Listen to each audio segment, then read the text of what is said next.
Welcome back to the podcast. Today we have Damo, who is co-owner, I have to say co-owner because Leanne will batter me more. Co-owner of Lean Body Project. The Lean Body Project. You know why? I was trying to abbreviate it, and when I try and abbreviate things, I always forget which way the letters are. I don't know why. LBP. See, I was going to say LBT then, legs, bums and tums. Actually, it's a bit of a wordplay on that, isn't it? Because you have a very similar demographic, right? Yep, exactly. Give us a thought process into how that started. How did you end up actually owning your own gym? Wow. So obviously background from football, Thai boxing, always into sport, not very academic. Got injured playing football, went down the route of PT because it was the only thing I was good at. Did you do your Achilles playing football then or boxing? No. Do you want to know the real story? Yeah, because you told me you'd done it doing boxing. Kind of. Go on. It's 4 a.m. in Magaluf, showing some kids how to do a spinning back kick that thought they were... I'm assuming that's kickboxing, not football. Yeah. So I'm going to teach you how to volley overhead, lads. So got chatting to him around the pool in Magaluf, and they were into kickboxing and stuff like that. So I keep my mouth shut, don't say anything, don't like to talk about it too much. And then bumped into him on the strip. When you had a few beers. Messing about. I was like, listen, dickhead, look, this is how you do a proper spinning back kick. So I did 1, 2, 3, like Van Damme. And I said to him, mate, did you just kick me then? And, no, why? I was like, no, I knew straight away. I did I just bump into that? I was like, no. And I just knew straight away. Pop. Achilles gone. I know you feel, mate. I tore my pec having a press-up contest with a midget in Turkey. You told me that once before. Still fucked now. Yeah. Like, there's still a hole there.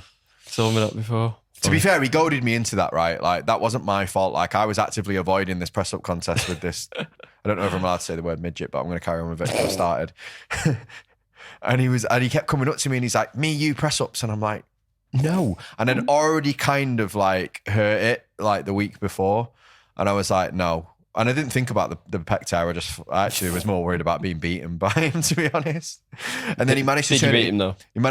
So he managed to turn it into a drinking contest where he was like, right, you've got to down a pint, do 10 press-ups and then down a second pint. And whoever downs second pint first wins. And I was like, you're a cheeky bastard, but I'm also going to accept because I'll never back down to a drinking contest with you. So anyway. Free drink. Fucking pint goes down, easy enough.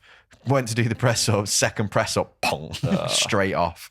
It was excruciating. Yeah. Did you get it seen to there? Nah. No, I forgot to get medical insurance for the holiday. So I'm like, this fucked up. My pec's like over it. It's all purple and shit. And I'm just like trying to do the rest of my holiday like with my arm like all fucked up. I literally flew home. So that was at like 4 a.m. I flew home at 10 the next morning. So just no point bothering. So Just crutched it. Yeah, horrible. Mate, fucking Achilles is a bad mate, it was terrible. It's bad. Anyway, back to the original story. So, injured, all of that stuff. So, yeah, that's later down the line. So, obviously through college, into sports stuff, sports science, all that kind of stuff. Did my qualifications as a PT then. Did that as a kind of backup because I was still fighting at the time. Fighting didn't, even though it was professional, it didn't necessarily pay the best. No. So I was PTing alongside it. Seen a bit of a gap in the market when boot camps were pretty big back in the day. Oh, I remember the boot camp days. Oh, absolutely. Like, so we smashed it. We did a Groupon deal on for the boot camp. We sold 1,600, and somehow we had... Talk about systems now. If we had the systems now, Jesus, like God to think where we'd be. But we had to basically, I cancelled everything. Well, for I was going to actually say, like, how the fuck did you actually do 1,600 people in a boot camp? Pen and paper. Pen and paper, like ringing it. No, but like, how do they actually turn up? Surely there's nowhere big enough to hold a 1,600 person boot camp. Back to back on a Saturday and Sunday to get through all these people for 6 hours a day, back to back. It was insane, but it was like they were good times. I love it when it's like that. So that's where my love for like training groups comes from. Obviously, still do a little bit of one-to-one stuff, but I buzz off the groups, and I think that comes from my sporting background anyway, from Thai boxing and teaching Thai boxing and all the rest of it. So yeah, ended up going down that route. Then moved into group training inside of a hotel gym. And then obviously like down the line we had a few. So you piggybacked like your business on the hotel gym. On the So hotel. did you go in and say like, I've got a business already.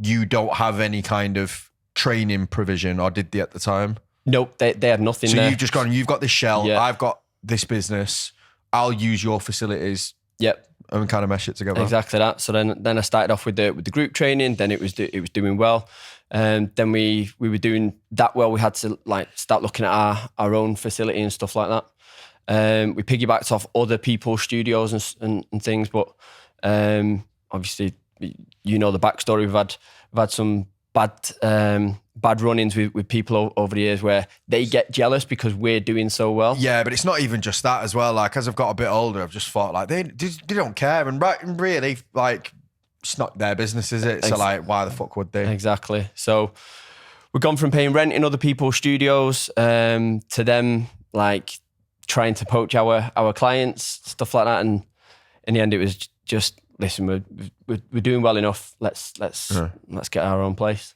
So that's where we are. Is where you are now the first place that you were in? No. What was the process of getting your first place? So this is the first place that's been our own. Okay. Yeah. So previously we've been in two other places that were studios, like the other people we knew had. Yeah. So we kind of subletted space from them. But obviously as we grew, we were getting too big, too busy, doing well where they didn't like it because it was like stepping on toes. Yeah. Jealousy. I can see that. And also the fact that you're in a group class that big, it starts to affect the day-to-day running of the gym, doesn't it? Yeah. Because people are like, fuck coming in at 5 o'clock when that group's on. We used to look at like, well, so obviously they had a pretty big studio. Just bits like the parking though and stuff like that as well, and it just fucks you off. Yeah. So like when we spotted, obviously they had a massive AstroTurf area that was vacant. So this is going back to when HIIT was popular. Yeah. So we spotted the gap in the market there, and we'll do some HIIT classes, and then that'll feed into our PT. Because nobody was doing anything like that. So we kind of literally. It's a very standard way of gaining PT clients, right? Like it's just on a different scale. Exactly. A lot of the times, like when you go into a gym and you go working in a commercial gym, like getting in front of the classes is probably the easiest way you can pick up clients. Yeah, hands down. If it's just shit for me because I fucking hated doing classes. I see, I love it. I thrive off it. You could tell I didn't like doing classes as well, which is why I stopped doing them because I'm like, no one's going to sign up to me from this class because this class is shit. I think I buzz off the camaraderie and the groups and stuff. Whereas one-to-one, I find like. Well, I came from a sports science background, so everything I'd done had been like one-to-one in a fucking lab, and then I get put in JD gym with all the fucking lights going and stuff like that. Around. Like, I don't know whether I'm in a nightclub or a fucking gym here. What's going on? Yeah, so good times, and obviously we've ended up where we are now, but many ups and downs over the years. Do you think opening your own gym has the same kind of like that used to be the thing, right? When you were a PT, right? Your goal was to get busier so that you could open up your own place. And that was like everybody's route to success, right? I'm going to get so busy that I have too many clients, I'm going to make loads of money, and then I'm going to open my own place. And then I'm going to PT for free because what you don't realise is it fucking costs you more to open your own place than it does for your gym rent. But in your head, you're like, fuck paying the gym for all this kit and maintenance, the cleaners and the lights and all of that stuff. They're robbing me blind for my 600 quid a month here. Yeah. I'm going to go somewhere else and build my own stuff. And that was kind of the route that everyone... At least when I first started, that was the route that was the known kind of pathway to success, right? Yeah, I mean, also you realise that you've got a bit of a cap to. It's only you're the bottleneck. Yeah. So then, how do you expand from that? So you need to bring on people. And a lot of commercial gyms don't let you employ clients, do they? So you can't. Well, sub-employ the other coaches in the gym. I don't know about that. Did he? I don't think. I think you can. Yeah, but. I think the gym at any point could turn around and be like, you're not doing that anymore. And then that's everything shut down. Yeah. But also the way that we do stuff, the group training, like you wouldn't be able to do any more than 2-3 people at a time. Yeah, it'd be carnage. So we've gone from doing small groups of 4 to 6. Obviously that you've got a cap with that. So then we've developed it even more. So now it's even up to a large group. So anything up to 20 people. But for me, I thrive off that. I love a busy group.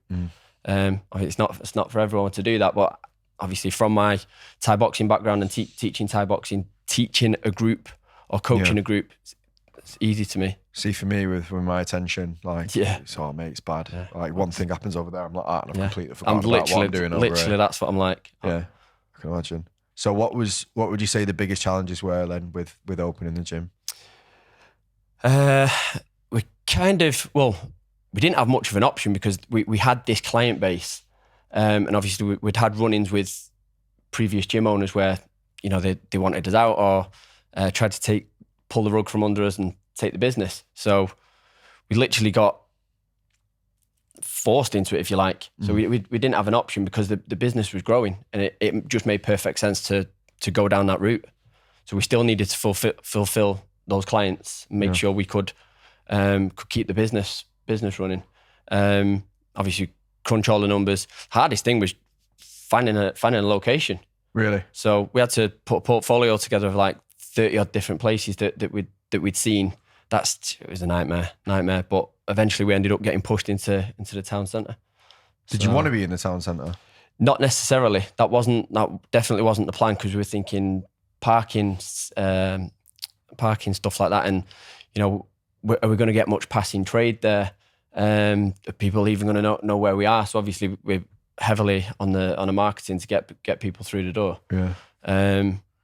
So I get that. You were like worried about paying like town centre prices for a product that wasn't really, it's not like a shop where like you put everything in the window and people go, oh, I'll go in there and buy something. Like, you're not just going to randomly walk into a gym and be like, oh, I'll buy a membership here. Exactly. So it's not like. So you pay the premium for almost like not really as much of the benefit. Exactly.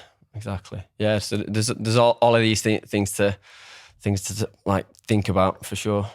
So that was the first problem, like actually finding the venue. Finding a venue. Yeah. What about then the kit after that? Like the kit, obviously, I mean, I can't even remember what we spent on it. Probably best part 20, maybe 30 grand. What was the most surprising expense for the kit that you thought? I don't know. It's that long ago now. I can't remember. Always get you like probably like not my area of expertise, but I did help someone like kind of map out like a pricing like structure for like what they needed in the gym. Yeah. Flooring. Flooring. Hell, I had this is why you should never get somebody who's inexperienced in a job to help you do something. Because I'm like, yeah, spend that money there. Right, I think you've got everything you need there. And then they were like, what about the floor? And I'm like, oh, it'd be a bit of lino, won't it? Looked at the price of gym floor and I was like, holy fuck, right, you've got to get rid of like a quarter of this equipment. Yeah, because I mean, you'd expect obviously all the squat racks, everything like that. Well, that's exactly what my uneducated brain did with it. I was like, right, so your leg presses and your squat racks and your barbells are going to be your most expensive things. Yeah. If obviously we were thinking like not any like. I bet the flooring alone was about $5,000. Yeah, it was mad. Yeah, bet that a good chunk of it, definitely. So you set up now. How many staff do you have at this point? Who's delivering the sessions? There's just two of us at the minute. But at the time when you just set up, we've had up to 5 and 6 staff. Wow. On admin, sales, we had two admin and sales girls at one point. We had 4 PTs. So yeah, it's just a few of us at the minute, which is kind of easier to manage, obviously. Yeah. Trying to manage a team. What was the challenges with managing that amount of staff? Because like going from 0 to 8 is a bit of a step. You feel like you're kind of micromanaging a lot and wearing the hats of many different people. And obviously I was still literally doing everything, but then you're managing to make sure everybody else is basically up to standard, making sure that you're getting results. Because bottom line is the business is results. Mm-hmm. People come for the results, they stay for the experience and the community. So it's first and foremost, they come in, make sure we're getting them results. So that's for me, that's the biggest thing. What kind of things do you do in the gym to make sure that you build that community and you make them want to stay after maybe the initial results done? So we always do like a group intro. We have a Facebook group, we have a WhatsApp group. So we're always checking in. Obviously okay, that would be really useful, I think, for someone, because obviously like most of the people that listen to us like generally are online coaches, right? So like what kind of things do you do within the Facebook group and what kind of things do you do outside of the gym to make sure that you foster that community? So we actually do a group check-in process. So I'll post on a Monday check-in, list of 10 questions. They give me the feedback on there. They'll upload their pictures, measurements, etc., all of the private stuff to an app. So nobody sees that. I will then go in and blitz the check-ins there. I do something on a Wednesday midweek accountability where I get everyone to post a screenshot of their MyFitnessPal so I can give quick feedback. Fridays I'll give like a little a weekend tip to stay on track. And obviously just any kind of try and get people to update themselves daily, like post pictures, whatever, memes, all that kind of stuff, just to try and because the more they can interact and be friends almost, and it's better for us because they're going to stick around longer. Yeah, absolutely. What were if you could go back and do it again, what would you do differently, or would you do anything differently? Do you know, I absolutely love doing it, but you've kind of got. It's definitely hard, and obviously we do online stuff as well. Like the online was around COVID time. Online was killing it.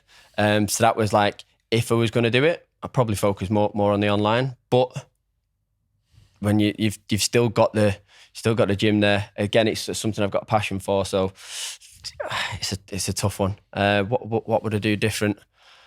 Probably nothing. Yeah. I wouldn't. I probably wouldn't do anything any different.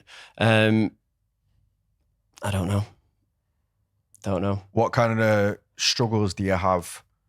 So like what we find usually, if people have like two separate products, like they have a gym-based product and then an online product, if they're trying to sell both at the same time, it seems quite difficult. Yeah, difficult. Because it's almost like you've got to build your product up to be the best solution for that person. And if you're trying to build up two separate products as two different best solutions, we find that people are then like, well, if the online's so good, like why the fuck do you offer the gym? Or like the gym people are like, well, why am I paying all this if your online's so good? Yeah. Like, the thing is, obviously, we've got the gym for the local, and then we tap into obviously the online because there's people that see what we're putting out, see the results that we're getting. So it just seemed logical to get into the online stuff as well. So the way we kind of separate that is the gym is obviously local, so we run Facebook ads for the marketing. Okay, so you have two separate forms of, right. Yeah, so we pretty much solely just focus on Facebook ads to bring in the marketing for that, and any other marketing that we do on socials, Instagram for instance, is mainly all about online. Okay. And then if it happens to be that people are local, then we'll filter them in. Okay. Yeah. That makes a lot more sense then. So people are only really becoming aware of you for the local side of things because they're being targeted by an ad anyway, and they're not really seeing you talk about all the online stuff because they're not really Instagram followers. These are just people that live in the local area. We still try and get, even if, so for instance, if we're running ads to a cold audience, we'll still try and filter them back into seeing all the organic stuff that we do on Instagram or whatever, because then it moves them up the funnel quicker. So once they've got a more know, like, and trust, then they're in easier to onboard, easier to sell. Go on then, talk us through your process of acquiring customers then for the gym. So what kind of ads do you run? What's the process of turning those ad leads into customers? So at the minute we run a 30-day shred program targeted to women in Stockport. Then just a lead ad, basic lead ad, straight on the phone. So you call them up as soon as the lead comes in? Literally call them, yeah. We've done multiple different ways where we've done group calls. So we get them to book their own time. So that's more like a live demo / presentation style sales? Pretty much, yes. That sounds quite difficult, that. It's like I thrive off doing that because it's much easier to do that for me than it is to... So that's more like a webinar sale kind of thing? It's like a VSL. Right. It's like a live VSL.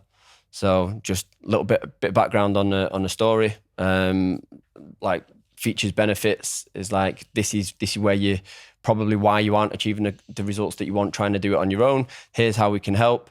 This is it. Do you want it or don't you? Like, you're either in or you're not. Yes or no on the call.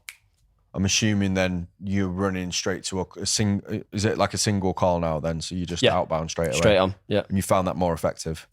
We're playing around with it again. So that's what we're doing at the moment. But like we've tried multiple different ways. So they run this they opt in for the shred program. So that's, you phone them. Yep. And then obviously then we onboard them. So they sign up for this shred program, which is how long in the gym, sorry? 30 days. 30 days. What do you do in that first 30 days with them? 30-day shred. So obviously we'll bring them in for an onboarding welcome meeting. That's like a no sweat session. So it's like an icebreaker. Like a consult, basically. Consult, yeah. So but in a group again. So it kind of like... Oh, okay. So you book them in and they all come in at once? Yeah. So straight away they're already integrating with each other. They get to know each other because I'm speaking about the goals and sort of what potentially could happen. Again, reaffirming what they've tried in the past, why that's probably not worked, and what we do is different. If they stick to it, understanding like the check-in process, X, Y, and Z.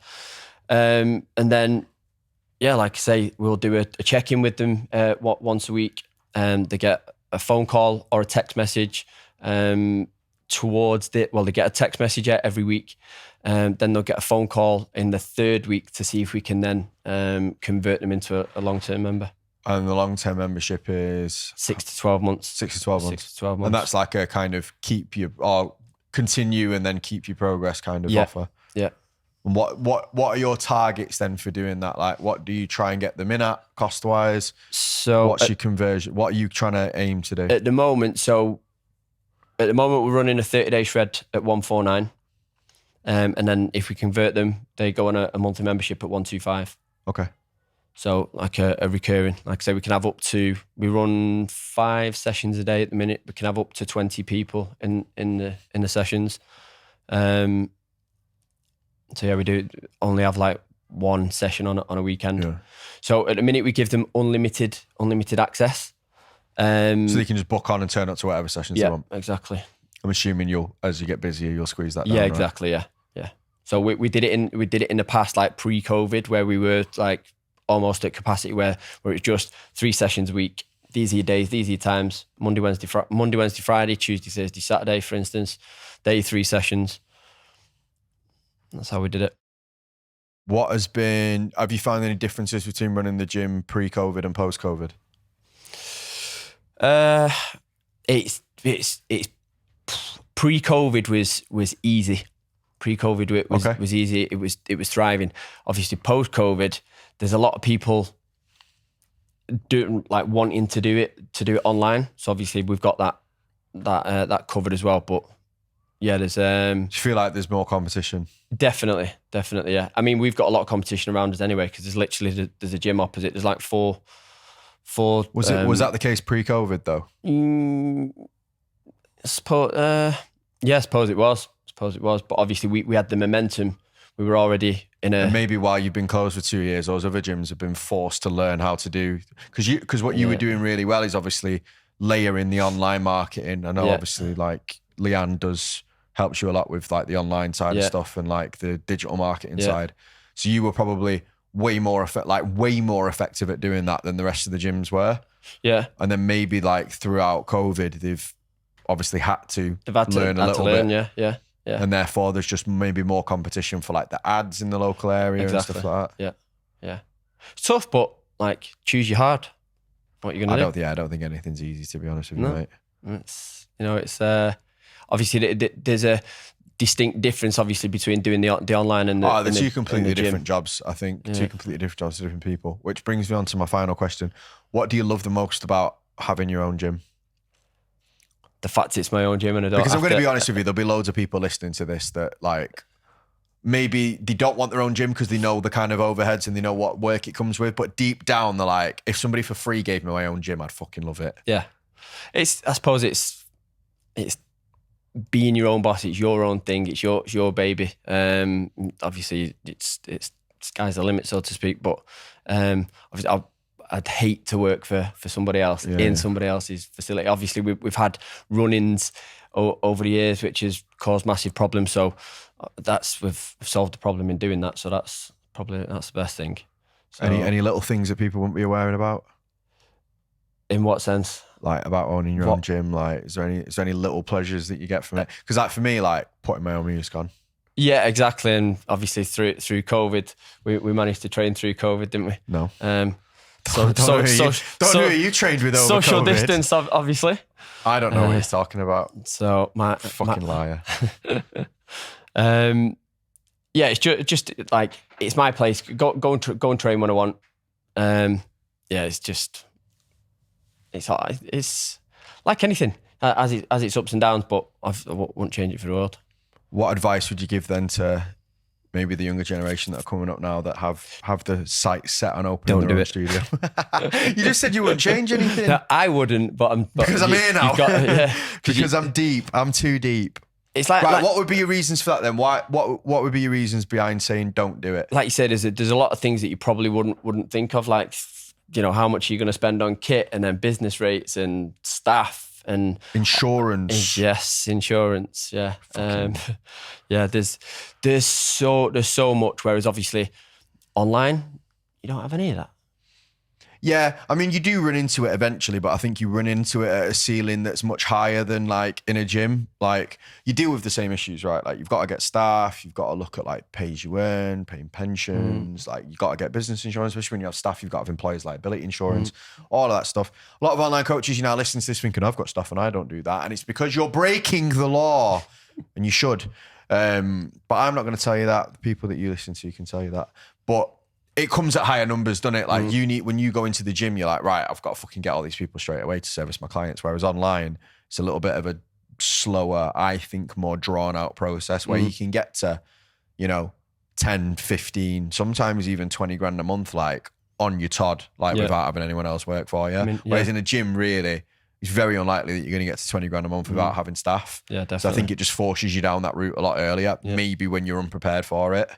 Definitely. Well, it's obviously injury forced me into bringing my first staff member on as well. Yeah. And obviously, as you grow, there's a limit to how many people you can train. So you need more staff and more staff.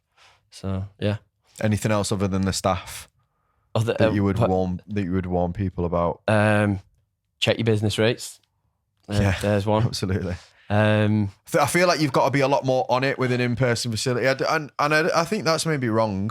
I think you should be as on it with online, but I feel like people are so much easier to just ignore stuff when they're online. Like there's so much stuff that like online you still should have, like your liability insurance, like, all the contracts for your staff, like all of this stuff. And I feel like online, some people are just like, well, I'm not in person doing it. Like I'm not saying this to anyone in person. Like there's this like wall of the internet in between us. Exactly. And I can almost get away with just fucking turning a blind eye to it. Just me and the laptop, exactly, yeah. Whereas like, obviously when you're in a gym and you've got staff turning up to your place of work, you've got to have it all above board. You should have it all above board anyway, but I feel like a lot of online coaches kind of kick the can down the road a little bit and they're like, I'll deal with that next quarter. I think there's a lot of learning as you go, and you never stop learning anyway. There's always something. Yeah. So. I feel like it's a more traditional business model though as well. So you get a little bit more like, I don't think, to be fair, I take it back what I said. Like, I don't think online coaches are purposely not having the right things in place. I think they genuinely don't know that they've not got the right things in place and no one is giving them the correct advice. You need it, So like, I genuinely think, and I've discussed this with like our team and like our legal and our accountants, like in the next 5 years, there's going to be a lot of online coaching companies that have maybe grown over COVID that are going to get massive HMRC bills. They're going to get huge bills from employing coaches, treating them as contractors, not paying employers national insurance and not paying the taxes on it, but being the majority of their income, like controlling what hours they work, controlling whether they can substitute themselves out for another coach to coach the clients. Because you can if you're a contractor. If you're a contractor, you can get someone equally qualified to do your job. You pay a painter and decorator. The painter and decorator's off sick and sends another painter and decorator who's equally as skilled and paints your house. You can't say fuck all about it because they're a contractor. They're allowed to do so. As long as the job's right, you're not allowed. Online coaches would not let you do that for their business. There's so many things like when you can go on holiday. You can't go on holiday. Like we've got a launch coming up. So like, you can't say that. They do a lot of things that actually like, and even through like, even if they're a limited company, like through IR30, like if if you've got a coach and you're 70% of their income, I don't know whether that number is actually correct, but there's a percentage. If you're more than that percentage of their total income, you owe them as an employee. Like they're an employee, you're the majority of their income, which means they're entitled to holiday pay, entitled to sick pay, all of this stuff that they're not going to give them. And guess who HMRC comes after? Not the coach, the company. Exactly. They'll go to the company. You should advise them that they're not a contractor. It's your liability. They're not going to have to pay the tax bill. You are. Yeah. And they'll come after the company for it. They don't teach you this on your PT course, though, do they? Do they fuck? No. Do they fuck? None of it. So, but that's why we're putting it together for them. Like, I'm having these conversations because we're doing everything absolutely by the book to make sure that we can get our coaches to do it by the book. Like, I could save a fuck ton of money by just pretending none of this shit exists. We're paying it out of our pocket so we can have the right advice. We can do it the right way. So we can turn around to our guys and go, listen, guys, I know it's going to cost you a bit more, but you can't have them as contractors. You have to employ them. These are the kind of things you're going to have to pay. I think it works out as like an effective 18%. Like when you set their wage, you're going to have to pay them an effective 18% more. So you need to budget for that. A lot of them are just like, oh, fuck it. Just pretend they're all contractors. And then when you pay that, just move to Dubai. It's sound.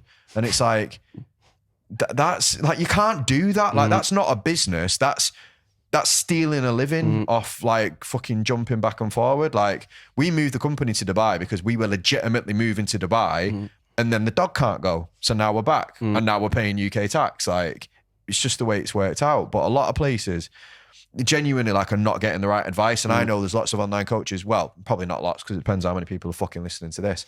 But there's going to be a group of online coaches that are hiring staff right now that are looking at themselves thinking, am I breaking the fucking do I need what do I need and to do? nobody's told them that they are. Yeah. Nobody's actually sat them down and gone, you are breaking the law here. Because you know why? There's a lot of companies that do what we do that are doing exactly the same thing. And if they go, you've got to do this, they'll go, oh, you do that. And you go, oh, no, we don't do that.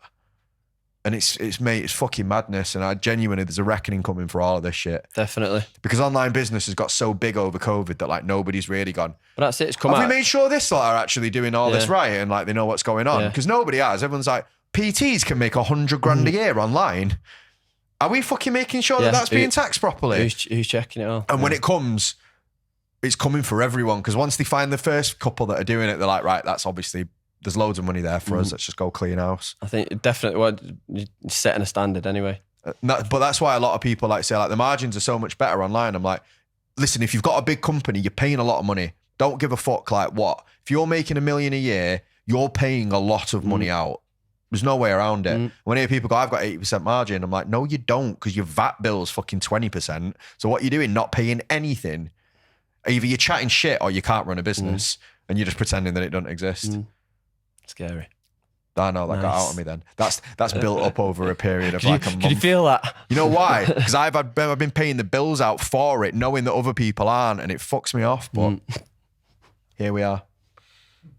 But it's because as a gym owner, you can't get away with that. No. As a gym owner, they make it very clear to you, like, you need all of these if things. you have staff in your building, this is who's staff, this is who's a contractor, this is what insurance you need to have, this is what you need, you know, you're paying rates, you're on the radar because you've got a place of business. And I feel like just at least you learn a lot of those lessons. But when you were saying to me like online coaches don't, and I'm thinking, no, I think they do need those lessons. I just think they fucking ignore it. Yeah. Like, I think they just pretend it doesn't exist. That's it. It was obviously through COVID. If you've got people that have been doing stuff in the gym and then they just jump straight online, it's stuff that they probably don't even know about. No. So because you've never needed to know. Yeah. But like I say, said, I don't think anyone's doing it on purpose. But like, nobody's actually sat down and gone, hang on a minute, like, am I all these people? Like, fucking hell, like, I probably should employ them. Like, and then like, you got to pay them a pension. Like, it's what? Yeah, I don't have a pension myself, and like, don't fucking matter. But yeah, I mean, at least, you know, hopefully somebody listens to this and be like, I need to get on that. And then if they do, this is podcast, right? I'll put a link to our legal team in the thing underneath. And if you need to contact them to double check whether you are actually doing everything correctly, they're more than happy to have a consultation with you for it. They're not like my legal, like we just hire them, obviously. So you're not dealing with me, you're just dealing with an actual legal team. But yeah. Any other final points you want to make about owning your own facility? Understand the ups and downs. You gotta be be prepared to work. It's graft, but choose your graft. What else are you gonna do? What do you want to do? It's like if you love it, make it work. That's for me. Agreed. And I think no matter how shiny like the online world can be for certain people, like if you grow up like fucking really wanting to own a gym, there's no reason why you shouldn't. Just because there's another option there for you now, it shouldn't really change your mind. Well, it's definitely, obviously through COVID, we obviously did really well online, but we still had the gym there. Do you know what I mean? So it's keeping the two running. Why can't you do both? Cool. And people want to check out the gym, know a bit more about what you do? At the Lean Body Project. Is that it? Just that Lean Body? The Lean Body Project. It's a good name, that. You got that in early, didn't you? Well, the quick story for you. So it was the Beach Body Project, and we got slammed with some legal letters from Beach Body LLC. Oh, really? Remember that? What they called? P90X. I do remember Peanut. Like, Tony Horton. Yeah. Yeah. So we got a letter from that. We'll sweep that one under. We'll forget. You're not really a real business until you've had your first legal letter. Say, oh shit. So you get your first VAT bill, and so you get your first like cease and desist or like defamation or something like that. I was like, you're not trying hard enough. I think we're on the radar here. We better change the name. So we kind of fell on the Lean Body Project. It works, mate. So, it works. Thank you very much. No worries. Cheers for having me.